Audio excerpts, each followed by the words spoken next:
আসসালামু আলাইকুম এভরিওয়ান, আশা করি সবাই ভালো আছেন। বাইনারি ল্যাবের পক্ষ থেকে সবাইকে স্বাগতম। আজকে আমরা লিনাক্স অপারেটিং সিস্টেম নিয়ে কথা বলবো যে হোয়াট ইজ লিনাক্স। আসলে উইকিপিডিয়ার তথ্য মতে লিনাক্স একটা অপারেটিং সিস্টেম, বাট এখানে অনেকেরই মতামত ভিন্ন, যে কেউ বলে লিনাক্স একটা কার্নেল, কেউ বলে লিনাক্স একটা অপারেটিং সিস্টেম। সো উইকিপিডিয়ার তথ্য মতে Linux is a family of open source Unix like operating system based on the Linux kernel. তো লিনাক্স হচ্ছে একটা অপারেটিং সিস্টেম যেটা হলো ইউনিক্স অপারেটিং সিস্টেমের উপর বেস করে তৈরি করা। সো এটা তৈরি করা হয়েছিল 1991 সালে সেপ্টেম্বর 17-এ। সো লিনাক্স টারবেলস যার উদ্ভাবক, এবং এটা মূলত লিনাক্স কীভাবে নামকরণটা করা হয়, লিনাক্স নামকরণটা করা হয় যে লিনাক্স যে আছে তার নামের লাস্ট এসটা বাদে আর ইউনিক্স যেই অপারেটিং সিস্টেম ছিল ওই ইউনিক অপারেটিং সিস্টেমের এক্সটা জাস্ট অ্যাড করে লিনাক্স নামকরণটা করা হয়।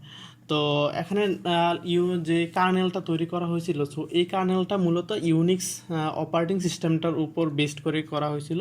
যে লিনাস টারবেলস যে তার স্টুডেন্ট লাইফে একটা প্রজেক্ট করতে গিয়ে ইউনিক্স অপারেটিং সিস্টেম সম্পর্কে অনেক ভালোভাবে সে ধারণা অর্জন করে, এবং ওই অর্জনের পর সে কিছু মডিফায়ার মাধ্যমে সে কার্নেলটা মানে পরবর্তীতে ক্রিয়েট করে।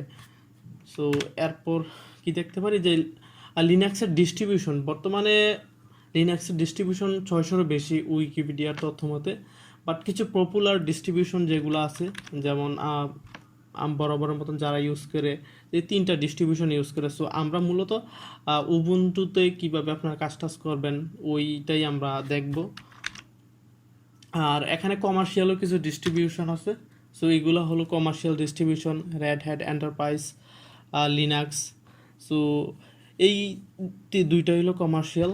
সো আরও লিনাক্সের অনেক ডিস্ট্রিবিউশন যেগুলো ওপেন সোর্স, আপনারা চাইলেই নিজেদের মতন করে অপারেটিং সিস্টেম করতে পারবেন এবং নিজেদের মতন করে পরিবর্তন করতে পারবেন, যেটা উইন্ডোজের মতন পেইড না। আপনি চাইলে নিজেদের মতন করে সব কিছু করতে পারবেন, ওপেন সোর্স সব কোডই থাকবে। সো এটা হলো লিনাক্সের একটা বেসিক ধারণা। আপনারা চাইলে লিনাক্স সম্পর্কে আরও বেশি কিছু তথ্য যদি জানতে চান, লিনাক্স অপারেটিং সিস্টেমের ওয়েবসাইট আর উইকিপিডিয়া থেকে জানতে পারেন।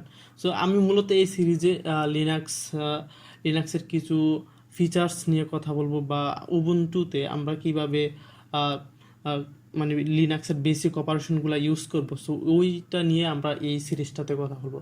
সো আশা করি সবাই এই সিরিজটা ফলো করবেন, and thank you for watching this video.